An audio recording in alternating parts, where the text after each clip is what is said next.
ఏంది బావా రిసీవ్ చేసుకోవడానికి రాలేదని ఫీల్ అయినట్లున్నావు? అట్లేం లేదులే, అయినా నా ఊరికి రావడం మన కొత్తనా. వచ్చేటప్పుడు మటన్ తీసుకురా నాన్న. పాపం బావ ఎప్పుడు తిన్నాడో ఏంటో. ఆడికోసమా లేకపోతే ఆడి పేరు నువ్వు తిన్నావనే? నాన్న సరే సర్లే అట్లే తెస్తా కానీ.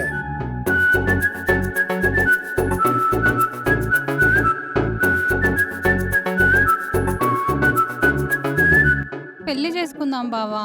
సరే చేసుకుందామే. అయినా మీ బావుండే సిటీలో, అక్కడ ఇప్పటికే ఎవరినో కొంచెం చూసుకొనే ఉంటాడు. సిటీలో ఉండేవాడు నిన్నెలా చేసుకుంటాడు అనుకుంటున్నావు? నువ్వు అనుకున్నంత మంచోడేం కాదు మీ బావ.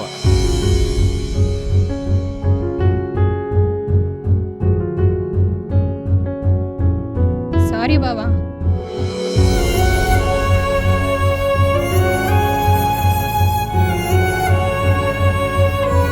ఒక మనిషి బ్రతకడానికి చాలా కారణాలు ఉండొచ్చు, కానీ అదే మనిషి చావడానికి వాళ్ళు తీసుకునే ఒక తప్పుడు నిర్ణయం చాలు. అలాంటి తప్పుడు నిర్ణయంతో వాళ్ళు చనిపోయి వాళ్ళను పిచ్చిగా ప్రేమించే వాళ్ళను బ్రతికున్న శవాలుగా మారుస్తారు. అలాంటి ఒక కథే నా జీవితం.